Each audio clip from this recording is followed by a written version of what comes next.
ICE, and we're always going to be protecting our Border Patrol and our law enforcement. Yeah. In your conversations with these oil executives today, did you provide any security guarantees so that they can do their work safely in Venezuela? Yeah. And separately, Mr. President, they will have those guarantees, yes.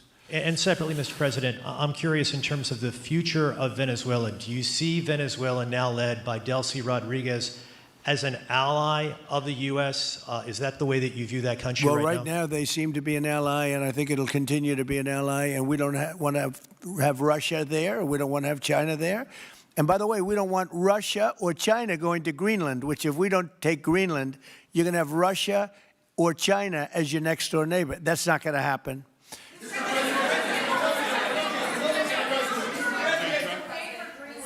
The white... Mr. President, thank you. You just said that these companies would have security guarantees if they go in on the ground in Venezuela. They will have. And what is your plan there actually for these companies and those Americans who are going to be on the ground working for these companies? Well, there are going to be Americans. I assume they're going to be using a lot of Americans, but they're going to be using a lot of people from Venezuela and other places, I would imagine. But I would think that mostly they'll be using Venezuelan workers. They have a lot of great workers. They have a very high unemployment rate, and they have workers that are very familiar with taking oil out of the ground. Yeah. How long do you think the Ayatollah will be in power after what we've seen play out on the ground there? When is the U.S. going to get involved now that reports of protesters being killed on the ground? So Iran's in big trouble. It looks to me that the people are taking over certain cities that nobody thought were really possible just a few weeks ago. We're watching the situation very carefully. I've made the statement very strongly that if they start killing people like they have in the past, we will get involved. We'll be hitting them very hard where it hurts.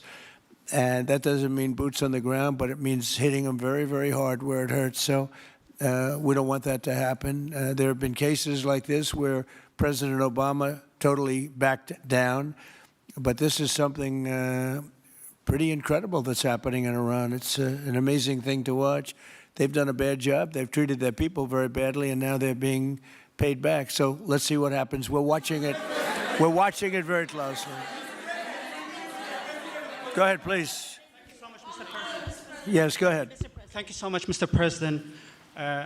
Do you have any comments in reaction to the recent attacks by the Syrian government alignment groups against US-backed Kurdish forces in Aleppo, Syria, which killed dozens of civilians and displacing many families? Does your administration bring peace between the Kurds and the Syrian government? I want to see peace, yes, I do. The Kurds and the Syrian government, we get along with both, as you know very well. They have been natural enemies over the years, but we get along both, and we want to see Syria succeed. And so far, I think they are succeeding, but this is just breaking out, and we want to see that stopped. Go ahead, please.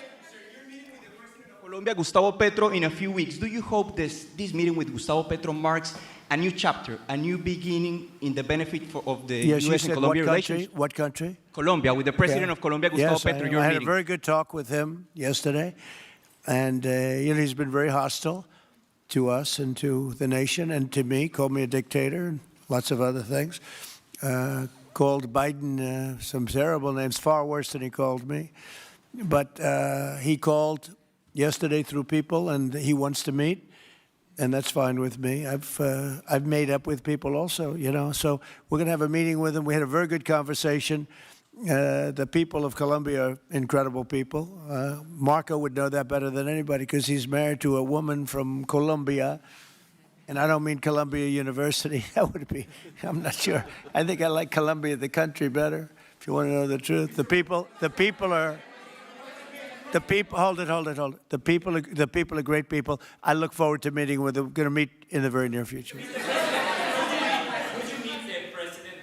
President of Venezuela here in the White House. Would you greet her to discuss the fate of the oil? Yeah, well, I'm going to meet a lot of people, and we're going to meet, we meet a lot of people. When you end 8 wars, you get to know a lot of people, and I think it's very important. As an example, we have over $18 trillion, think of that, $18 trillion coming into our country. A lot of that's coming in from foreign countries like Saudi Arabia and Qatar and UAE and others. And I get to meet a lot of people, but I will be meeting with various representatives of Venezuela, probably pretty soon. We haven't set that up. But the relationship that we have with the people that are currently running Venezuela is very good.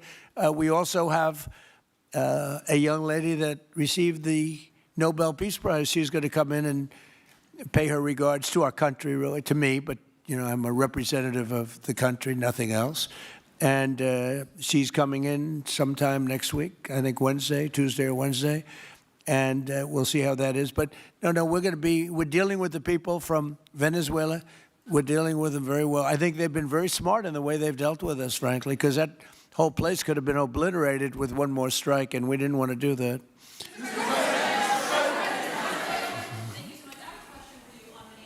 On Venezuela and your meeting with Machado next week, if she gives you her Nobel Peace Prize, will that change your view about her running that country?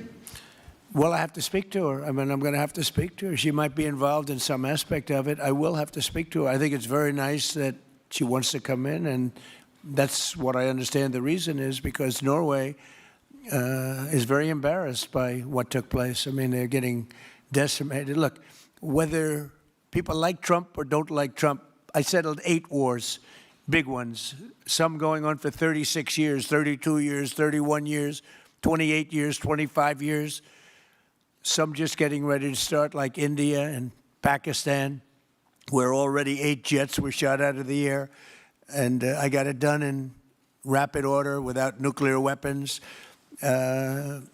I can't think of anybody in history that should get the Nobel Prize more than me, and I don't want to be bragging, but nobody else settled wars. Obama got the Nobel Prize. He had no idea why. He still has no idea. He walks around and he says, I got the Nobel Prize. Why did he get a Nobel Prize? He got it almost immediately upon attaining office, and he didn't do anything, and he was a bad president. So, I mean, you should get the Nobel Prize for every war you stopped. These were major wars. These were wars that nobody thought could be stopped. President Putin called me, and he said about 2 of the wars that he's been trying to stop them for 10 years. He wasn't able to do it. He couldn't believe it. So in theory, you should get the Nobel Prize for every war you stopped. Every one of them was major. But I don't care about that. What I care about is saving lives. I've saved tens of millions of lives. You know, the Prime Minister of Pakistan came here, and he made a very public statement. He said that President Trump saved minimum 10 million lives having to do with Pakistan and India, and that was going to be raging. So, you know, but I'm honored that she's coming here. I look forward to meeting her, yes. Go ahead. The state officials there have said that the FBI is not sharing evidence with them. Typically, they would conduct a joint investigation, as you know. Do you believe that the FBI should be sharing evidence with state officials in Minnesota? Well, normally I would, but they're crooked officials. I mean, Minneapolis and Minnesota, what a beautiful place, but it's being destroyed. It's got an incompetent governor, fool. I mean, he's a stupid person. And it looks like the number could be $19 billion stolen from a lot of people, but largely people from Somalia. They buy their vote. They vote in a group. They buy their vote. They sell more Mercedes-Benzes in that area than almost. Can you imagine? You come over with no money, and then shortly thereafter you're driving a Mercedes-Benz. The whole thing is ridiculous. So they're very corrupt people. It's a very corrupt state. I feel that I won Minnesota. I think I won it all 3 times. Nobody's won it since Richard Nixon won it many, many years ago.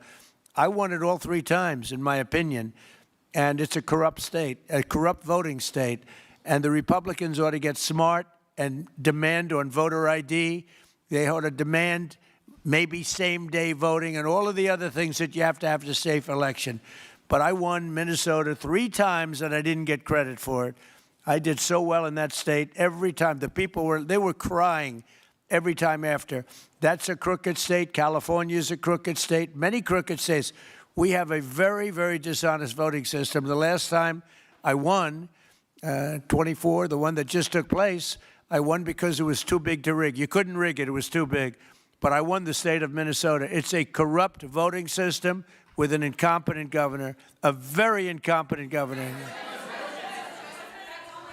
Mr. President, President. And by the way, he's a very corrupt governor, too. Go ahead. I have a question on Iran, but first, very quickly on Venezuela. How do you provide total security guarantees to these companies without putting U.S. boots on the ground? Well, we're going to work with the Venezuelan leaders and people, and we're going to have a very safe group, and they're going to also bring over some security with them. You know, these are not babies. These are people that drill oil in some pretty rough places. I could say a couple of those places make Venezuela look like a picnic. These people around the table, these are tough people. They go into areas that you wouldn't want to go. They go into areas that if they invited me, I'd say, no thanks, I'll see you back in Palm Beach. No, this is a tough group of people. They know how to do it. But we are, in addition to that, we'll have very good security for them. We're going to make sure there's very, very good security. And I think the people of Venezuela are going to give you very good security. You know, the people, now I'm not talking even leadership, the people of Venezuela are going wild over this. They named a street after President Trump. What do? You attack a country and they name a street? That's never happened before, although I heard that's also taking place in Iran. They named a street, the protesters. I just hope, you know, just God bless them. I just hope the protesters in Iran are going to be safe, because that's a very dangerous place right now. And again, I tell the Iranian leaders, you better not start shooting, because we'll start shooting too. With your glasses, sir, go ahead, please.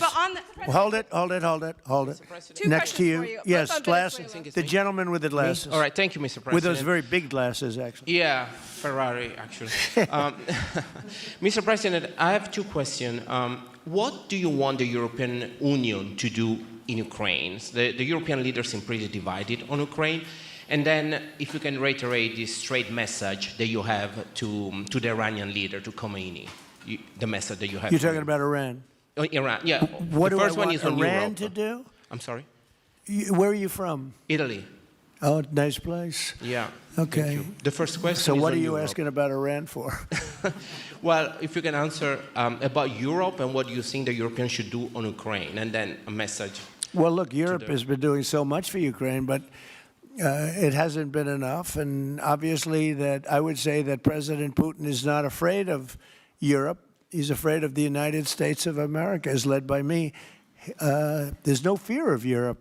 You know, Europe's fallen behind. And Europe, and J.D. said it very strongly, I don't know, he took a lot of heat, but I didn't give him any heat. Europe is a different place. Europe is changing. Europe has got to get its act together. I love Europe. I guess I came from Europe, essentially. My roots are in Europe, but Europe is a different place. They have to get their act together. Now they have a great NATO leader, and they've gone up to 5% from 2% GDP. That's a big step.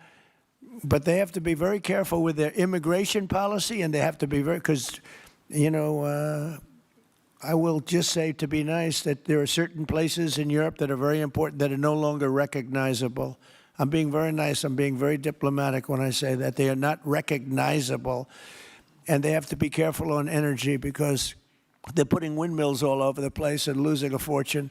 They're destroying their country. They're destroying the beautiful landscapes, the beautiful everything. They're doing. And by the way, in case you people don't know, I'm not much of a windmill person. I can proudly say, Doug, that we have not approved one windmill since I've been in office, and we're going to keep it that way. My goal is to not let any windmill be built. They're losers. They lose money. They destroy your landscape. They kill your birds. They're all made in China. And all you have to do is, you know, just about all of the windmills are made in China, the structures. All you have to do is say to China, how many windmill areas do you have in China? So far, they're not able to find any. They use coal and they use oil and gas and some nuclear, not much, but they don't have windmills. They make them and sell them to suckers like Europe and suckers like the United States before. They are the worst form of energy, the most expensive form of energy, and in 8 years they're rotted out anyway. Go take a look at Palm Springs, California, and take a look at what that looks like. It looks like a junkyard of steel. So we don't approve, and I've told my people, we will not approve windmills. Maybe we get forced to do something because some stupid person in the Biden administration agreed to do something years ago. We will not approve any windmills in this country.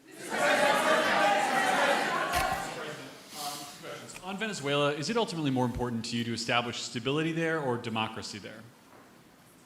Well, you're talking about maybe the same thing. I mean, you're talking about stability or democracy. I don't know. To me, it's almost the same thing. We want stability, but we do want democracy. Ultimately, it'll be democracy. Peter? I do have a policy question, President Trump, but I'm having a hard time seeing here. I see the American flag lapel pin. What is the other lapel pin on your Somebody jacket? gave me this. You know what that is? That's called a happy Trump. And considering the fact that I'm never happy, I'm never satisfied, I will never be satisfied until we make America great again, but we're getting pretty close, I'll tell you what. This is called a happy Trump. Somebody gave it to me, I put it on. Thank you, thank you. And the policy question. How much money are you thinking of giving people in Greenland to get them on board with a possible U.S. I'm not takeover? talking about money for Greenland yet. I might talk about that. But right now, we are going to do something on Greenland, whether they like it or not, because if we don't do it, Russia or China will take over Greenland, and we're not going to have Russia or China as a neighbor. Okay?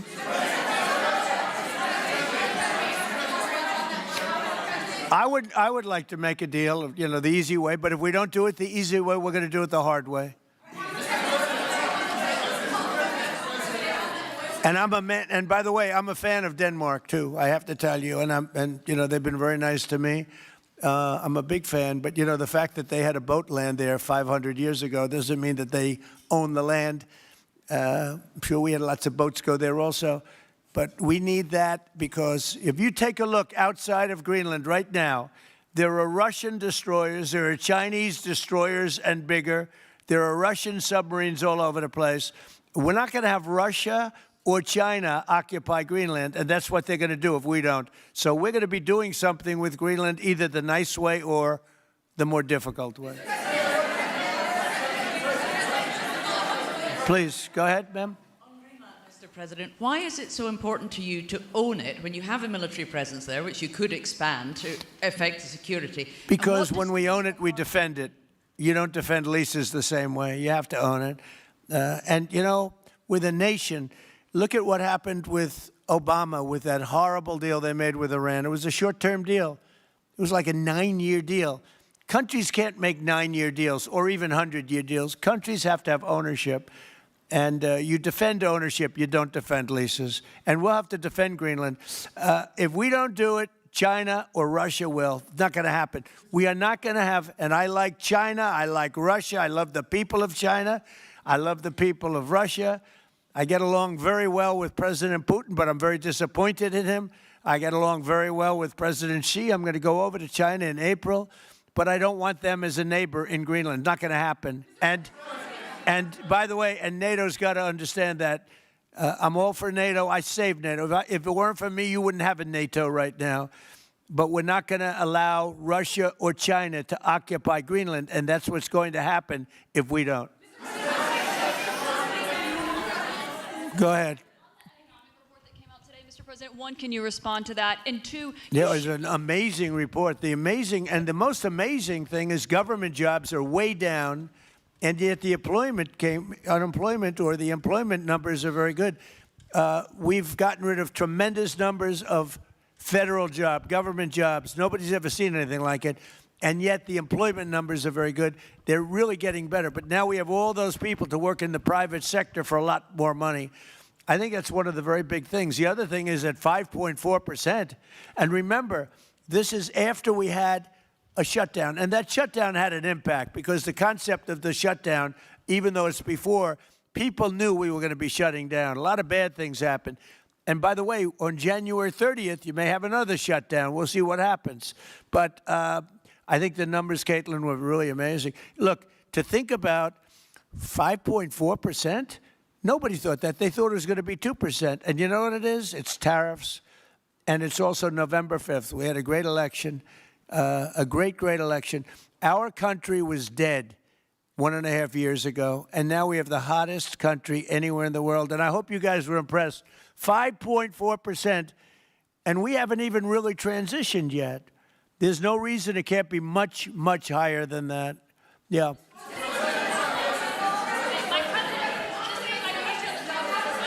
First off, can you respond to the manufacturing Let's numbers? give CNN a chance. You know, they've been And fighting so also- hard to get back into the mainstream. Mr. President, you posted some numbers actually on Truth Social last night. People saying you posted the job data early when you're not supposed to obviously share it till the next morning.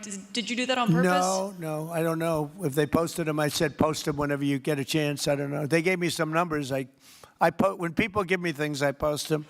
But the numbers are amazing. Yeah, please.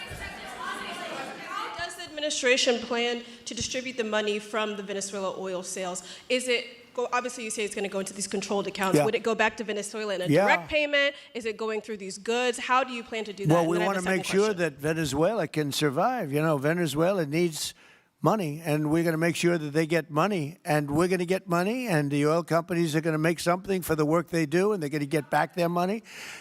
We're devising a formula, but it won't be so much of a formula. It's going to be what they need. We're going to take care of what they need. There'll be plenty left over. We're going to have a lot of money left over. And the money left over is going to the United States of America, and the oil companies are going to be very happy. Yeah, please. Thank you, Mr. My second question is, would the administration offer a backstop to these oil companies for like financial guarantees, some sort of backstop, if the country did destabilize again? That's a very interesting question. Using the word backstop, I haven't heard that word in a long time. That was at the Wharton School of Finance I last heard. That's a good term. We ought to use it more often. I hope I don't have to give a backstop. Look, these are very smart people, the smartest people. They're not only in oil and business. These are the biggest companies in the world sitting around this table. They know the risks. I mean, there are risks. We're going to help them out. We're going to make it real easy. They're going to be there for a long time. We're going to be there together for a long, long time. And they're going to be taking the oil, and they're going to be bringing oil prices down. They're going to make a lot of money. They're going to get their money back. They're going to be safe. The people of Venezuela are going to be big beneficiaries, and the United States of America is going to be a big beneficiary for what we've done. And you know, one other thing I might say, it's also very big for national security because, again, just like Greenland, we can't have China or Russia occupy Greenland. We can't have China or Russia occupy Venezuela. And if we didn't do what we did, China or Russia would have been in Venezuela. I think I can, where's Mr. Chevron? So let me ask you, they would have been there if we didn't do this. Do you agree with that? They certainly have a lot of economic interests in country. There's absolutely no argument about that. They were trying to be there. I mean, you know, we had a Russia, I guess sort of I call it a semi-Russian ship yesterday that we took over, and Russia decided not to defend that ship against us. It's a big movement. The ship was loaded up with oil, and we took the oil, and it came out of that port. But Russia would be there or China would be there. And we want them to be there for a different reason. We want them, do you people agree? In particular, China, they need a lot of oil. Russia doesn't need so much, but Russia was there anyway. But I assume you agree that China would like to be doing a lot of business there by buying oil. And I want to just tell President Xi and President Putin, but more so in this case, President Xi, because they do need a lot of oil. And we are open for business in the United States, and we are open for business in Venezuela, right?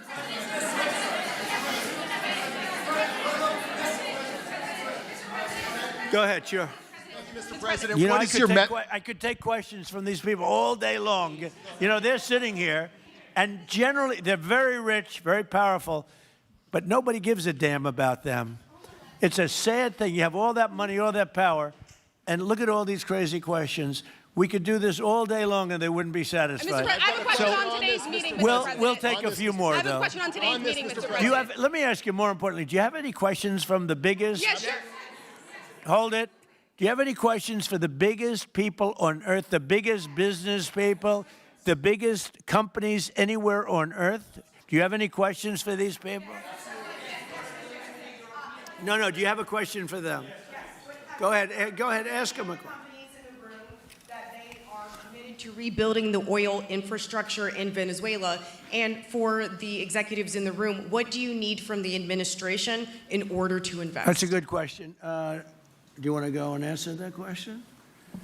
Yeah, Exxon, small company. I'll refer you back to the statements I made before. There are a number of legal and commercial frameworks that would have to be established to even understand what kind of returns that we'd get on the investments. So I think all the investments and the opportunity sets, I think everyone sitting around this table would have the opportunity and the know-how and the capability to make the investments. The questions will ultimately be, how durable are the protections from a financial standpoint? What do the returns look like? What are the commercial arrangements, the legal frameworks? All those things have to be put in place in order to make a decision to understand what your return would be over the next several decades that these $1 billion investments would be made on. You know, could I do this? Because we have, again, the biggest people on the planet Earth around this table, biggest companies in the world. I'd like to just ask them to introduce themselves. We'll start from this end and go around to here. And if you have anything to quickly say, we can do that. But you want to just start right over here? These two guys, we'll leave them out because they're with us.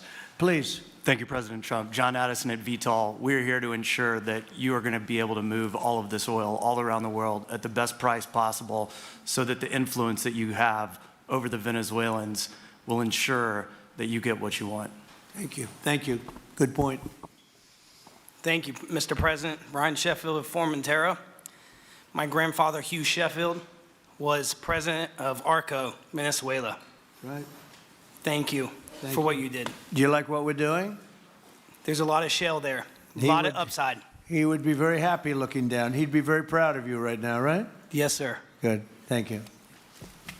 Mr. President, Luis Rodriguez. I'm probably the only Venezuelan American sitting on around this table. I want to personally thank you for the courage of your actions over the last couple of weeks. I think I speak, and I speak of Venezuela in general in saying there's optimism. You've brought optimism to the table, and if the conditions are met, the opportunity is absolutely immense. I agree with that. That's true. Thank you. Well said, too. It's immense. This is a tremendous opportunity. Thank you. Richard Holton from Trafigura. We're working with your administration, Mr. President, to bring that Venezuelan oil to the United States. Our first vessel should load in the next week. Great. Good job. Thank you. I think the reason that most of us are here and thinking about the future is because we trust you initially to set this program up that will work and guarantee that this can be done. And there's a huge investment that needs to be done. We've all agreed on that. And certainly we need time to see that through. So thank you for what you've done. Thank you very much. Thank you. Mr. President, I'm Lane Riggs, CEO of Valero Energy, and we're one of those companies that refineries in the U.S. are uniquely configured to run Venezuelan oil, and we're more than happy as this opportunity expands for us to further invest in our refineries to produce more of it. And you're very much set up for the heavy oil, right? Yes, sir. That's great. That's great. We're ready for it. Thank you, Mr. President. Thank you for having us here. Thank you. And thank you for opening the door to a better Venezuela. We are a Spanish company, but we are fully committed to invest here in the States. We have invested over the last 15 years $21 billion in the American oil and gas industry, in Pennsylvania, in the Gulf of America, in Texas, and in Alaska with the discovery of Pica that is going to have the first oil this quarter and is going to change, is going to reverse the declining history of that great state of Alaska. We are in Venezuela, Mr. President, with our partners of Eni. We produce the gas that guarantees the stability of a half of the grid power in Venezuela. So we are committed with this stability, and on top of that, we are on the ground. We have people, we have facilities, we have technical capabilities, and I take your point, Mr. President. We are ready to invest more in Venezuela. Today, we are producing 45,000 barrels a day gross of oil, and we are ready to multiply by 3 this figure in coming 2-3 years, investing hard in the country, following your recommendation, if you allow us, of course, and in the framework, commercial and legal framework that could allow this growth. So thank you, Mr. President. Thank you. Great job you've done. Thank you. Mr. President, thank you for having me. Matt Sheehy, I'm with Tallgrass Energy. We are an infrastructure business, so whether it's oil, gas, CO2, we move that around. So most of my customers are sitting around the table and happy to lend our expertise to what's going on in Venezuela to support the people. And obviously infrastructure is going to be critical to see it repaired. Thank you. Thank you. Mr. President, thank you. An honor to be here. Marianne Mannon, Marathon Petroleum. We are one of the largest U.S. refiners. On behalf of the men and women of Marathon Petroleum and of our industry, thank you and the administration for what you're doing for U.S. energy independence. We have the ability and the capability of our assets to process Venezuelan crude, and the people of Marathon Petroleum stand ready to do so. Do we need more refineries in our country? In the U.S., probably Yes. not. We have sufficient capacity. It's amazing. A lot of it was approved during my first term. We were getting you approvals that nobody could have gotten in Louisiana and other places, and they got built. Before that, it was a disaster. We didn't have the refineries. Now we do because of the first term. Please. Darren Woods, ExxonMobil. Okay, we'll go over here. Thank you, Mr. President. Jeff Hildebrand, founder and chairman of Hillcorp Energy, one of the largest private energy companies in America. Who's bigger, you or Harold? We're close. Huh? We're close. Harold. Absolutely, Mr. Ham. But thank you for your great, tremendous leadership in protecting the interests in the Western Hemisphere. The message that you have sent to China and our enemies to stay out of our backyard is absolutely fantastic. So thank you. Thank you very much. And finally, Hillcorp is fully committed and ready to go to rebuilding the infrastructure in Venezuela. You'll go there? You'll be going? Yes. Good. That's good. You'll be very happy. Thank you very much. Thank you, Mr. President. Jeff Miller, CEO of Halliburton Company. We are the largest American oilfield services company. We're the second largest in the world. Been in business over 100 years. Started operations in Venezuela in 1938. Long time in Venezuela. I personally lived there for 4 years and raised my kids there. So quite familiar with Venezuela, and just couldn't express gratitude more so for the opportunity to return to Venezuela under the stability that I know that this team and your team are able to deliver. And so When did you leave? Huh? When did you leave Venezuela? As a company, we left under the sanctions in 2019. So we had intended to stay, and then when the sanctions went into place, we were required to leave. But very much interested in returning. Have 600 Venezuelans with Halliburton today, all around the world. Look forward to putting them back to work. Great job. Great Thank job. you. You'll be back. Please. Mr. President, I'm Alex Granberg. My company, Aspect Energy, is one of the leading American international wildcatters. We've found significant fields in Central and Are you a South. wildcatter? I'm a wildcatter. That's pretty cool, I'll tell you. I would have been a wildcatter, too, if I was in. And you've been successfully wildcatting. We've found significant fields in Central and South America, in the Middle East, and in Europe. We're a leading That's oil great. producer in Hungary. But probably the most pertinent example is what a wildcatter does is take on risk and try to reduce it. And then other people come in and put more capital in later. So we're kind of kickstarters in the oil industry. We went into Kurdistan very early on, back when Right. people told us it wasn't safe and we shouldn't do it. We found a big field there, and it ultimately has got to be developed along with one of my colleagues here to be one of the big leading fields in Kurdistan. We think that Venezuela has a tremendous amount of opportunity. If you look at the reinvestment required, the investment required, people are talking about hundreds of billions of dollars. But if you put that in perspective, that's 1 million barrels a day for 15 years. It's $220 billion net cash flow. So what we really need to do is to be able to kickstart production and then reinvest and have the confidence to reinvest. And what you're doing by putting the United States in control of the cash flow coming out of the country, it gives companies like ours the confidence to say we can kickstart this production and then reinvest and reinvest. In Hungary, we've invested $1 billion in changing the trajectory of Hungarian oil production. And we were only able to do that not because we could write a $1 billion check, we're a smaller company, but because we reinvest all the cash flow back into new production. Good. Mark Good Nelson, job. Mark Nelson with Chevron again. Thank you, Mr. President. I'm Claudio Descalzi, and I CEO Italy. We We started working in Venezuela in 1980. We have a lot of oil, but now just the gas is flowing because it's not under sanction.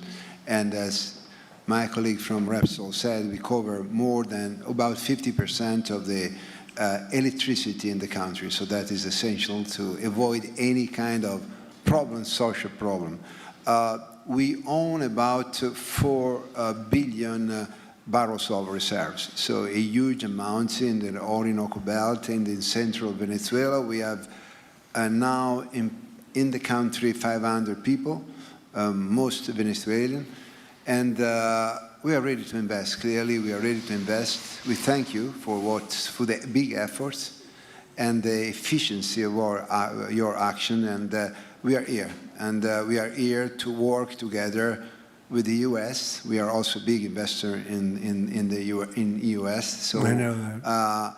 We thank you again, and we are there. And we are also ready to join with American companies in our assets to develop and go faster with good investors and good know-how from the U.S. company. Yeah. Thank you. You've done a great job. Thank you very much. Mr. President Ross Perot, good to see you again. I'm chairman of Hillwood and HKN Energy, been in the energy business 45 years, and we have been working with your team quite a bit. We have been in Kurdistan now for 19 years, along with Alex, and built a very good business. But now with your team, we're looking in Syria, we're now in Libya, and so we are very excited to look at Venezuela with you and your group, and look forward to continuing to build this great industry. Thank you very much. Thank you. Mr. President, thank you for having us here today. Wael Salwan from Shell. Of course, we have a huge presence here in the U.S. and the Gulf, as well as in Pennsylvania with a petrochemical facility, which I think we had the opportunity to host you at, as well as being one of the largest LNG off-takers of American LNG. We have been in Venezuela for a very long time. We actually drilled in 1914 the first well that discovered oil in Venezuela, and on the back of which the entire energy industry was established in Venezuela. When we left in the 1970s because of nationalization, we had 1 million barrels per day of production. But we have kept boots on the ground in Venezuela all this time, and we now have a few $1 billion worth of opportunities to invest in, subject to OFAC approval. So we are ready to go and looking forward to the investments in support of the Venezuelan people. That's great. Thank you very much. Thank you, Mr. President. Ben Marshall, the America's CEO for Vitol. Alongside Trafigura, we're very thankful to have worked with the government and the Venezuelans to be able to bring the crude oil to market at a market price as quickly as we can to help stabilize the country. Thank you. Thank you. Brian Lance, ConocoPhillips. I'll defer to my colleagues. Thank you, Mr. President. Olivier Lepoche, CEO of SLB, or formerly known as Schlumberger, the largest global oilfield services. We have been in Venezuela since 1930, and we still operate. We operate today on the ground with and in support of Chevron. We have ability to scale. We have 1,100 Venezuelans in the company, 2,000 additional that are calling us to go back to country and to go back to work. We're able to mobilize in the last 18 months 2 rigs and deliver 50 wells with success. So we're here. We have knowledge of the subsurface like nobody else has. We have boots on the ground, capacity on the ground, $700 million of equipment value on the ground in Venezuela, ready to mobilize for all of our partners, customers. So we are ready to scale fast, and we really want to thank the administration, Secretary Wright, Secretary Bergen, for the effort they are supporting and giving us to be successful on behalf of the Venezuelan oil and gas industry. Thank you very much. Thank you very much. Well, check this out. They say the very best for last. And I don't have that sexy accent like this guy next to me here. Mr. President, my name's Bill Armstrong of Armstrong Oil and Gas. I'm a private independent guy. And in real estate, you were a wildcatter. So wear that motto proudly. But like you, I was my own guy. I don't have shareholders. I don't have private equity partners, but I've been drilling all over the place. In fact, I had the largest discovery in Alaska, biggest discovery in 50 years in our country. I now control 8 million acres adjacent to Venezuela, so I'm already heavily invested in the area. We share a 150-mile border with Venezuela in the countries of Aruba and Curacao, and we are ready to go to Venezuela. It is, in real estate terms, it is prime real estate, and it's kind of like West Palm about 50 years ago. Yeah. Very ripe. Yep, I agree with you. Thank you. Congratulations. Thank you. So I think what we're going to do is speak without the press to these gentlemen, see what kind of a deal we can make. We're going to get them involved. I'm going to ask, I think it will be the best. We went from, this is, as you know, our biggest room, which would seat 100 for dinner, maybe, if you're lucky, if you're nice and tight. And the ballroom will seat many. And it'll also take care of the inauguration with bulletproof glass, drone-proof ceilings, and everything else, unfortunately, that today you need. So we're going to discuss how these great American companies can help rapidly rebuild Venezuela's dilapidated oil industry and bring millions of barrels of oil production to benefit the United States, the people of Venezuela, and the entire world. And yesterday, the number is 30 million barrels. I can't even, is that a correct number? 30 million barrels. You hear that, Peter? Of oil was given to us by Venezuela. That's a lot of oil. It's about $4 billion worth, and it's on its way to the United States right now. And we want to thank Venezuela for that. And we're working very well with them, obviously, or they wouldn't have been so generous. But they respect us again. They didn't respect us at all before. So that's money that goes to the United States. Some will go to Venezuela, and some will go to the oil companies, but not that, because that's already been extracted. So you're not getting any of that, but when you start extracting, you'll get. But it's tremendous reserves, among the biggest in the world. Some people say it is the biggest in the world. And we're going to be working with Venezuela. We're going to be making the decision as to which oil companies are going to go in, that we're going to allow to go in. We're going to cut a deal with the companies. We'll probably do that today or very shortly thereafter with Chris and Doug.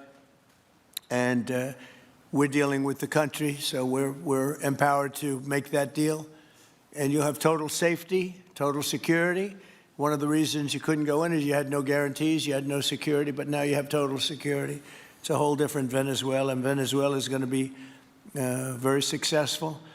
And the people of the United States are going to be big beneficiaries because we're going to be extracting, numbers of, in terms of oil, like, few people have ever seen, actually. So you're dealing with us directly. You're not dealing with Venezuela at all. We don't want you to deal with Venezuela. Let me thank Vice President J.D. Vance, who's doing a fantastic job. Secretary of State Marco Rubio, likewise, a fantastic job. I have good people. I like them better than my first group. But we had a great, despite that, we had a great first term. We had some great people there, too, by the way. But we had a great first term. We had the greatest economy in the history of our country in the first term, but this is blowing it away. And you haven't seen anything yet. Everyone's been shocked by the numbers, 5.4% GDP. And that's despite the fact that we were badly hurt by the Democrat shutdown, of which they'd like to see if they could shut it down again. Secretary of the Interior, Doug Burgum, who's fantastic. Secretary of Energy, Chris Wright, recommended by Doug as being the greatest oil man anywhere in the world, because I wanted Doug for that job, energy, and Doug said, no, sir, there's a man named Chris Wright. I said, who the hell is Chris Wright? He said he's the most talented oil man anywhere in the world. I doubt you can get him, because typically oil men make a lot of money, and women. They make a lot of money, but Chris came. You took one of the greatest salary cuts probably in history, Chris, right? But he's a fantastic person, loves our country, and many other important members of this team. And I want to thank them for their efforts. As you know, last week, the United States Armed Forces performed one of the most spectacular military operations in American history, apprehending the outlaw dictator Nicolas Maduro for his crimes against the United States, crimes for which he has now been indicted and is in federal court awaiting trial. And he killed many people, millions of people, actually, and allowed jails, prisons, mental institutions, insane asylums, drug dealers, drug addicts to pour into our country totally unchecked because of sleepy Joe Biden's policy of open borders, the stupidest thing I've ever seen. We're getting them all out. The departure of Maduro makes it possible, an incredible future for both nations, Venezuela and the United States, in which we will more closely integrate the economies of two major energy powers in the Western Hemisphere. Energy coming out of Venezuela was very small. One of the things the United States gets out of this will be even lower energy prices. We have people now getting gasoline for $1.99, $1.96, $1.95, $1.92 yesterday, somebody. And it used to be $3.50, $4, $5 a gallon. Think of that, $1.99. Decades ago, the United States built Venezuela's oil industry at tremendous expense with American skill, technology, know-how, and dollars.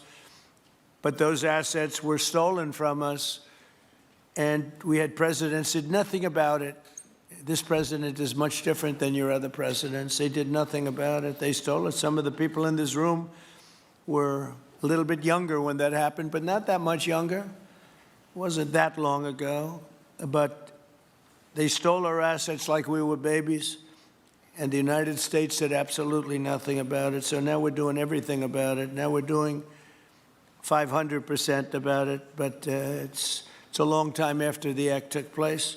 So they stole from us, and it was taken by socialists and communists at the time, and Venezuela was going bad, really bad. And as much oil as they have, they're producing almost nothing, which is just a system. So we're really, if you look at it, we're taking back what was taken from us. They took our oil industry. We built that entire oil industry. Started a long time ago, but they took it, and they were very ungracious to this country, but now they're being very nice. American companies will have the opportunity to rebuild Venezuela's rotting energy infrastructure and eventually increase oil production to levels never, ever seen before. When you add Venezuela and the United States together, we have 55% of the oil in the world. The United States is number one. We have them drilling. Drill, baby, drill was my campaign. And Doug and Chris, I think we're setting records on drilling right now and taking oil without Venezuela. That's how we're getting the oil prices down. The plan is for them to spend, meaning our giant oil companies will be spending at least $100 billion of their money, not the government's money. They don't need government money.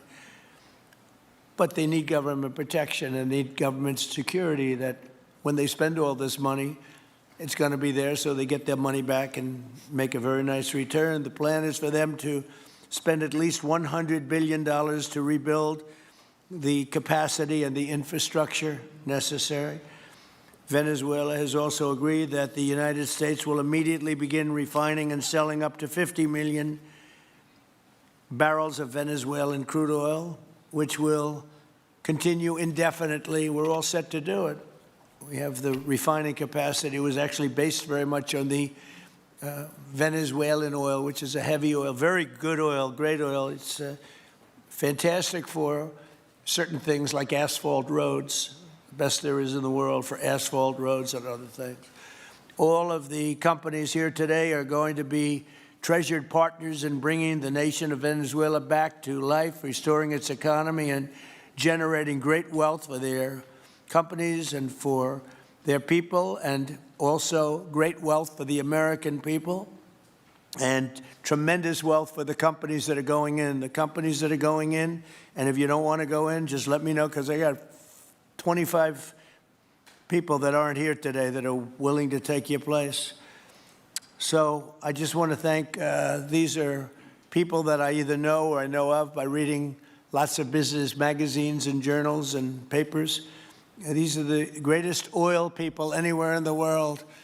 Harold Hamm, I see, is here. Harold, you know, there's a story about Harold Hamm that he can look at a piece of land, put a straw into the land, and oil pours out. Is that true about you? Whereas some of you guys have to invest hundreds of millions of dollars to find that oil. So we can't let that story be true. But they say Harold puts a straw into the land, and oil comes gushing out. So you're not a big R&D person, are you, huh? He's called instinct for oil. Now, he's got other problems, but we won't talk about those problems. But he's been a great supporter of mine for a long time, haven't you, Harold? So congratulations. But we have, and I think Harold would agree, we have the greatest oil men and women anywhere in the world sitting in this room right now.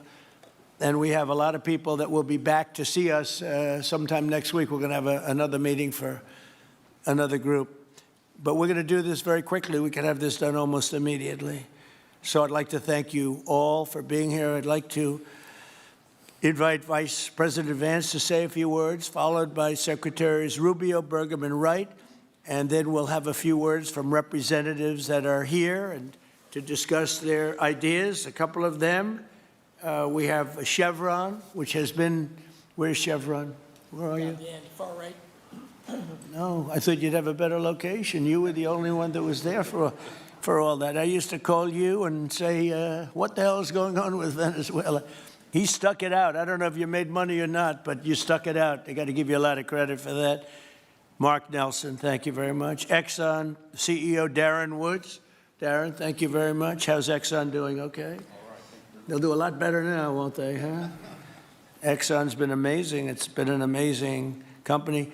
And ConocoPhillips CEO Ryan Lance, thank you very much. So you guys could say something, and then we'll take some questions from the press. And if anybody else would like to speak, we'll have you speak.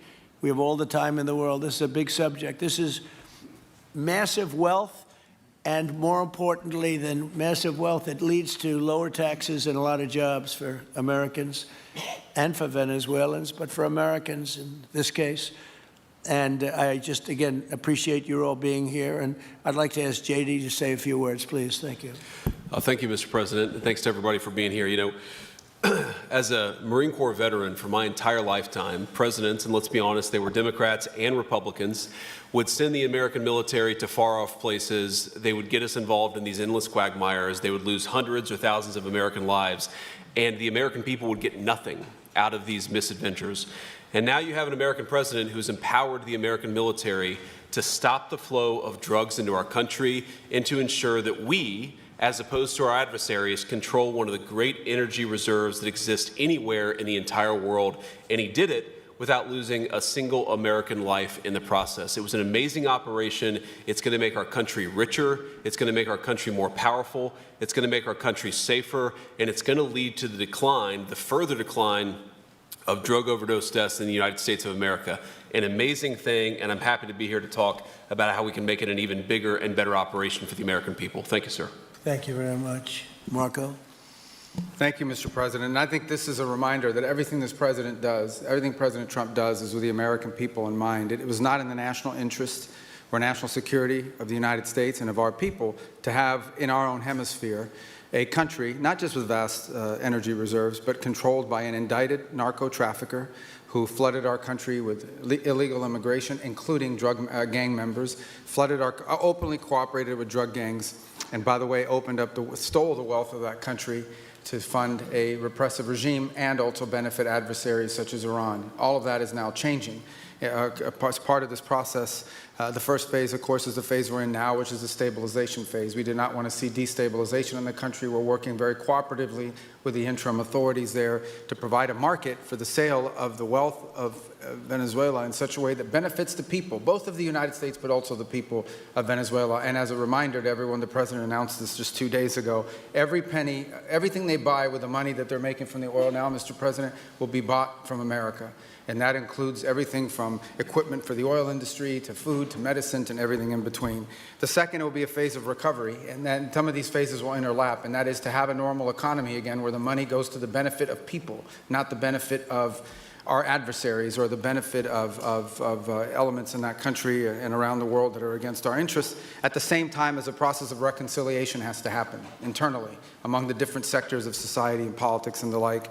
And finally, the third phase, which is the most important of the three, is when the country fully transitions into a normal country that we have strong economic and diplomatic and relations with, that is friendly towards the United States, that's not a foothold for our adversaries, that serves our interests, but also the interests of the people. It'll be a country that is wealthy, a country that is prosperous for the people, not for a handful of criminals, but also a country that is supportive of our interests in the region and throughout the world. And we thank you, Mr. President, and the team you've assembled that have brought us to this point. A lot of work remains, important work, but this is historic. Okay. Thank you very much. Doug? Well, Mr. President, I want to thank you for your leadership, not just as President, but as Commander-in-Chief. The boldness, the execution, the breathtakingly precise work that you've delivered both in Iran back in June and here has changed the field for the whole world. And you always ran about the idea of peace and prosperity. And in Venezuela, as you know, this was a playground for every bad actor in the world. We had Russians, Iran, terror groups, all of them profiting from this criminal organization that was pretending to run the country. That makes America safer. You've secured the border, we're stopping the flow of drugs, and now with the normalization of relationships on an economic basis, it's going to mean tremendously for the prosperity of the American people. So I just want to say again, congratulations to you and to the entire leadership team. It's been an amazing, historic week on the scale of things that we haven't seen perhaps for 125 years in terms of the U.S. Exerting its influence over Latin America in a way that's going to make a change for generations. And on behalf of all the oil executives that are here today, Chris and I want to say thank you to all of you. It's your technology, your innovation that has put America in the place where today we are the most energy dominant country in the world. And that position is what's allowed us to take the action that we're taking with statecraft, with military action. None of that would happen if we were dependent on everybody else for energy. So you're a big part of the reason that we're able to move the way we are today, and we're grateful that you're here to be part of the solution going forward. Thank you, Doug, and you are doing a fantastic job, and we appreciate it. Everybody appreciates it. They know who's doing well. Chris Wright? Thank you, Mr. President. Yeah, what we've seen in the last week is leadership matters and credibility matters. Venezuelan oil has been sanctioned for many years, and the oil just flew, those sanctions were not enforced. That oil just floated out to trafficked by bad actors of the world.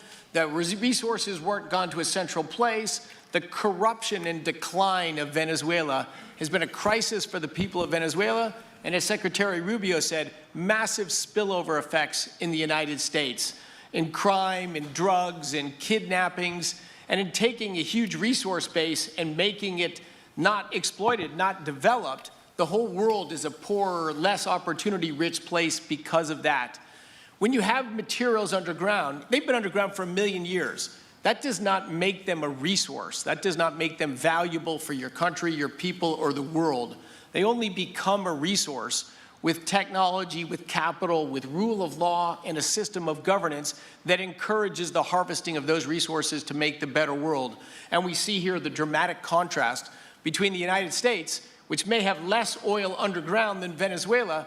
We have 20 times the production of Venezuela, 20 times the impact of human betterment, massively better quality of living here in the United States.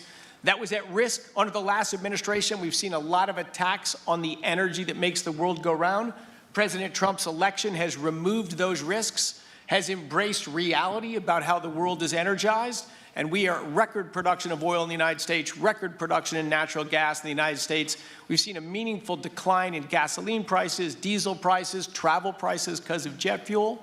And now President Trump is taking the genius of a different way to try to solve a 25-year festering problem in Venezuela, that all the traditional things have not worked, but ordering both a tremendous military operation to remove the heads of a criminal organization masquerading as a government, and then to use the power of our military, not to fire bullets, but to stop the flow of Venezuelan oil to the world, immediately gave us leverage over the interim authorities in Venezuela and has allowed us to be in this position today where the actions of this government can massively improve Venezuela for the better, and the bigger impact is to massively improve the quality of life, affordability, safety, and security of the United States.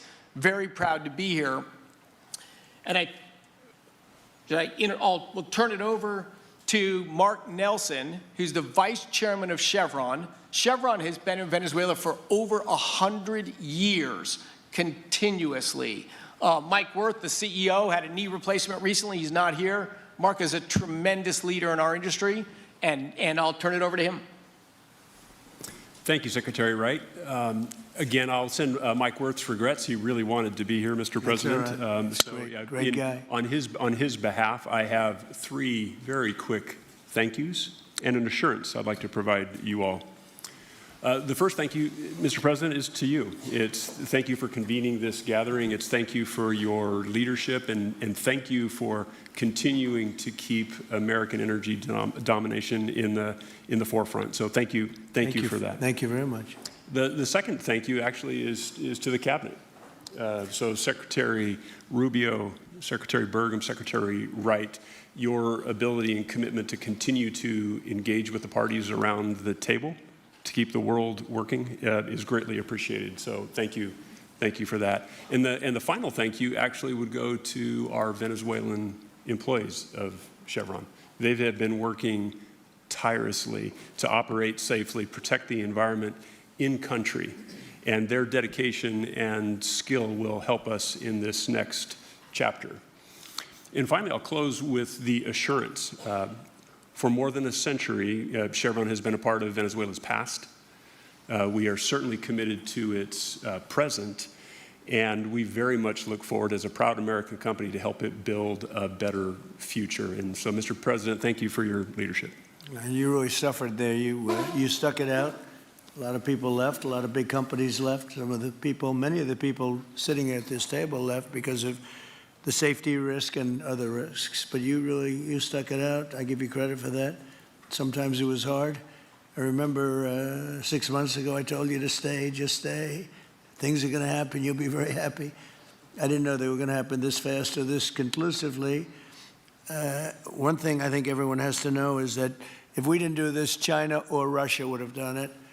And if China or Russia were a next-door neighbor, because essentially this is not around the other parts of the world so far away where you fly in an airplane for 24 hours before you get there. This is sort of a next-door neighbor if you think about it. And I told China and I told Russia, we get along with you very well. We like you very much. We don't want you there. Not going to be there. And if we didn't do this, China would have been there and Russia would have been there. Maybe they both would have been there together, but they're not going to be there now.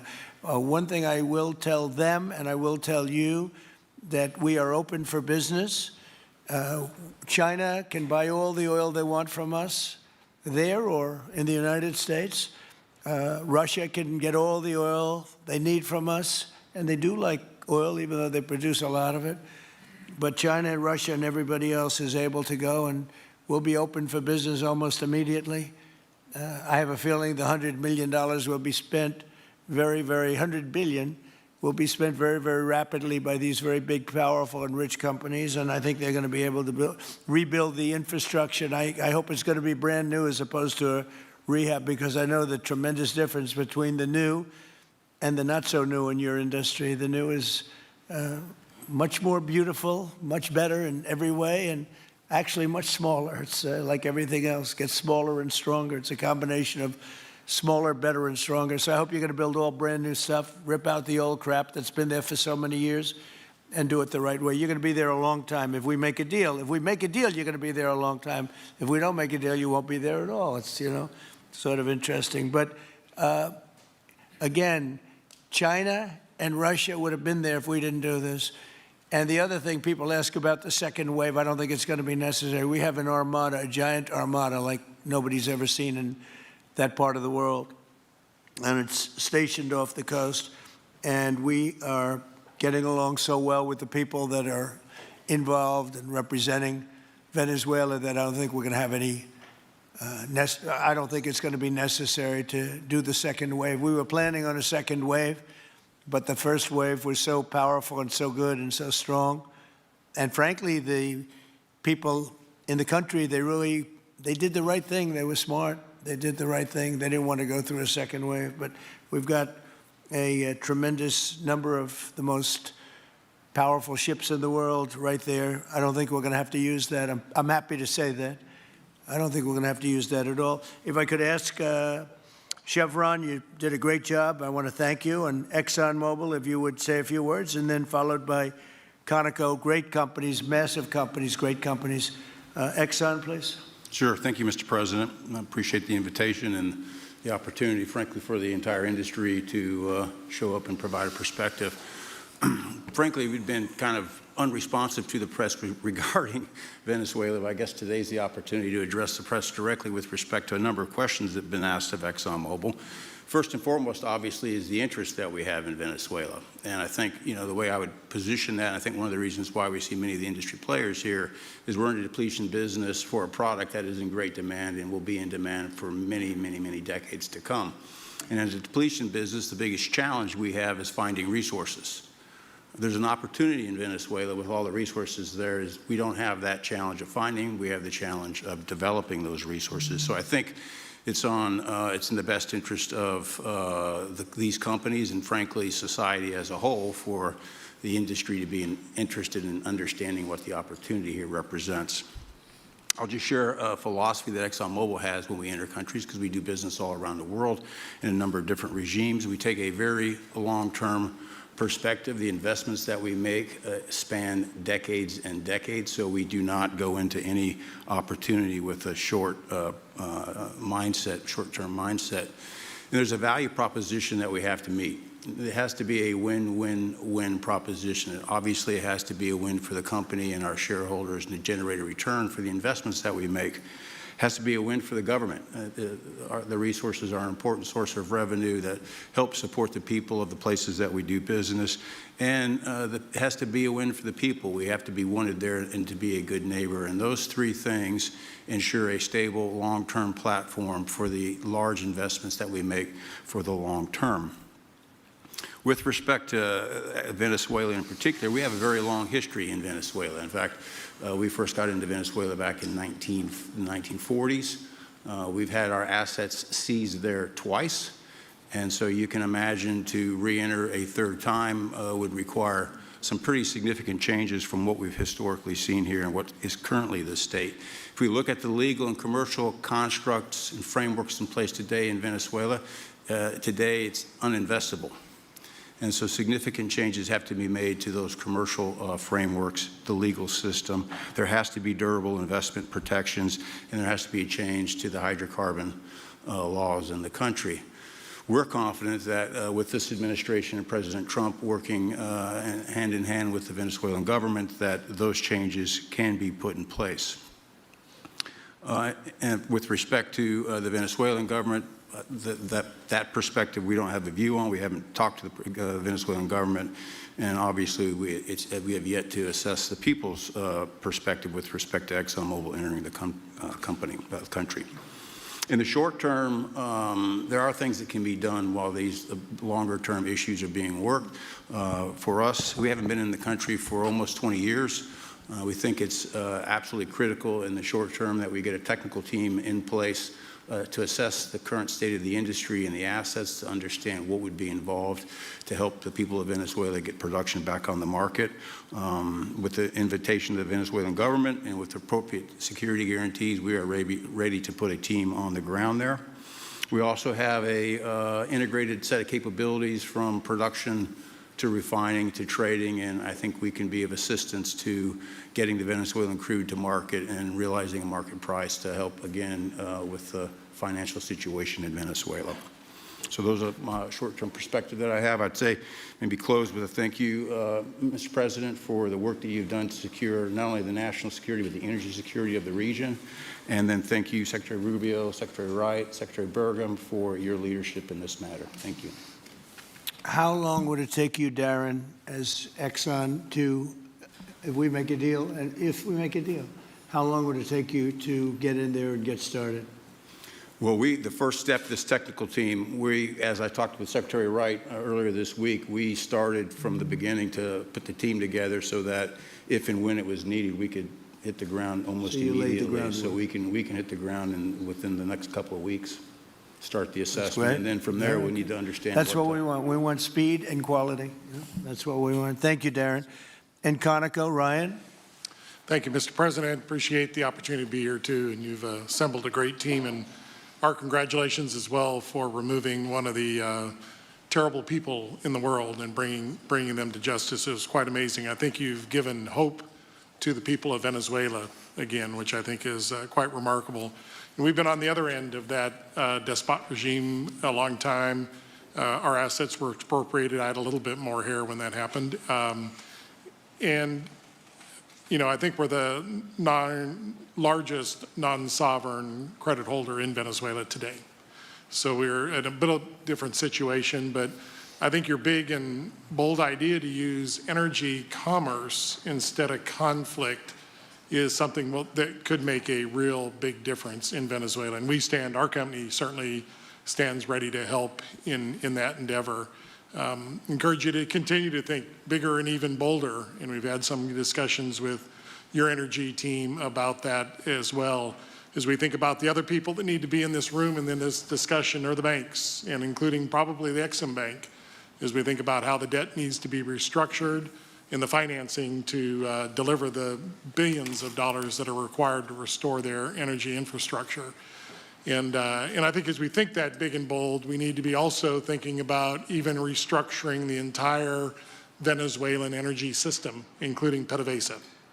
And I think if we can do that and think bold, there's an opportunity to be quick, fast, and restore the quality of what's happened in Venezuela, or what's been lost in Venezuela over the course of the last 25 years. So thank you for this opportunity. Well, thank you very much, and you'll get a lot of your money back. We're going to start with an even plate, though. We're not going to look at what people lost in the past, because that was their fault. That was a different president. You're going to make a lot of money, but we're not going to go back. You left a lot of money behind, I guess, huh? What number? 12 billion.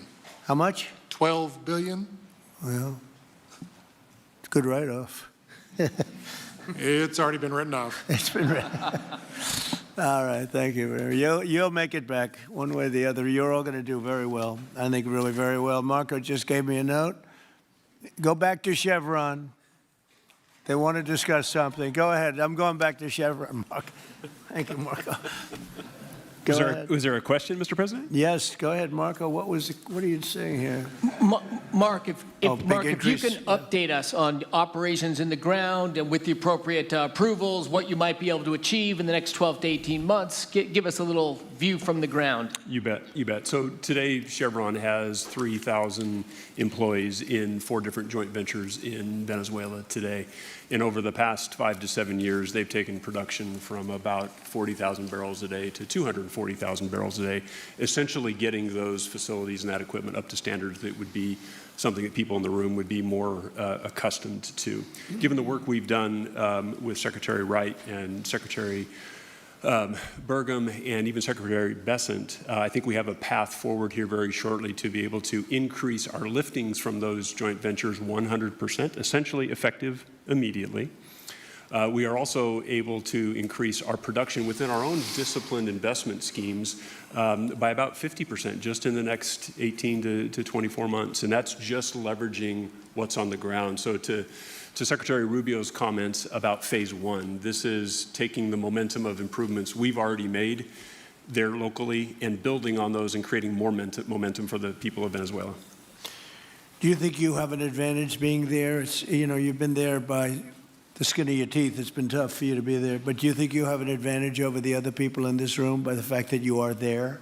Yeah, I think there are, Mr. President, I think there would be days where it didn't feel like an advantage, and there are days where it does feel like an advantage. But having people on the ground today that care desperately about the people of Venezuela and know how to operate the assets that are there is a definite advantage today. Would you say the best locations are available, or would you say the best locations are already sort of worked, even though they're in very bad shape?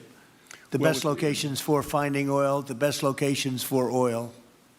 There are more opportunities than not, Mr. President. With 300 billion barrels of reserves and resources in country, there are lots of opportunities for many companies. Will you be building new, or will you be using the old infrastructure that you have? Yeah, today it's a little bit of a mix, but today it's mostly us taking the equipment of today, getting it to the standards that we are accustomed to. To your comments about making it how it should be today, most of the investments that we've been making are about getting it up to our standards. Well, I think you're going to make an investment, but you're going to get your money back very quickly, and that's part of our thing. We're going to have you get your money back fast, and then you'll give a lot to Venezuela and to the United States after that. Okay, so you'll be in good shape. Could I ask Harold Hamm to say a few words? He's been a friend of mine for a long time. Very amazing man, actually, amazing energy person. Well, thank you, Mr. President. It's good to be here with so many dignified people. And this effort particularly, and thank you for your effort for what you've done here, taking this despot out of that area. And the world dealt with him way too long. Certainly, our industry knows that this is a real jewel that can be developed for the people of Venezuela and also benefit the world. And like Secretary Wright said, it has not been done. That's not been done in the past, and they had a good chance at it. Brought someone in that totally took it down, as everybody knows here, and that was Chavez, and we know what happened to him finally. But that ruined the industry in Venezuela, and all of us know how that ended very well, very, very wrongly.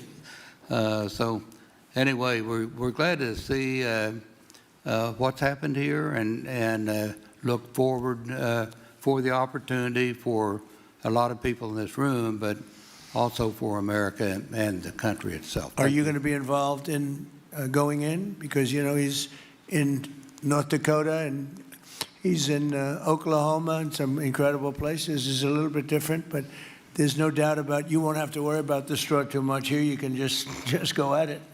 Are you going to be one of the participants? Well, certainly, I'm an oil finder, like you said. Barry Switzer, told that story. The coach. And he's kind of exaggerated a little bit. It doesn't come out quite that easily usually. But anyway, great story. I love it. But I love Barry. Barry's the one that told me this. Yeah, he's a champion, in a lot of ways. So love that story. Certainly, it excites me as an explorationist. Everybody has that in their blood, and it is a very exciting country and a lot of reserves, and so it's got its challenges, and the industry knows how to handle that. And like Darren said, you go in with your eyes open and do the best you can with the team you got. So well, you're going to have you. something that they never had really here is tremendous security. You're going to be very secure, very safe, physically safe, in addition to financially safe. So it's good to see you, Harold. Thank you very much. Does anybody have anything to say before we get to the press? What does Cuba have to do to avoid the same fate as Venezuela? What does Cuba have to Well, do? Cuba's in bad shape. Cuba relied on Venezuela for oil and for money. And nobody really knows what's going to happen with Cuba. They're doing very poorly. They're really third world all the way. And we have a lot of great Cuban Americans. And I would say Marco fits very solidly into that category. And I might ask you to say a few words about, we were discussing it before, Cuba is a very different, they don't have energy, they don't have oil, but they would live off of the oil from Venezuela. And what they do have is very strong people and very powerful people militarily, and they would protect the people running Venezuela, and they would take in a lot of money from Venezuela. Now they don't have that. They won't be taking in any money. So, Marco, what do you think? Well, the fundamental problem in Cuba is that it's run by incompetent people that don't know what an economy looks like, much less a functioning one. They've made a choice, and that is they would rather have political control over the people than they would have an economy that functions. And they've gotten away with it for 60-something years because they've had donors, the Soviet Union, and now most recently Venezuela. But that's now gone.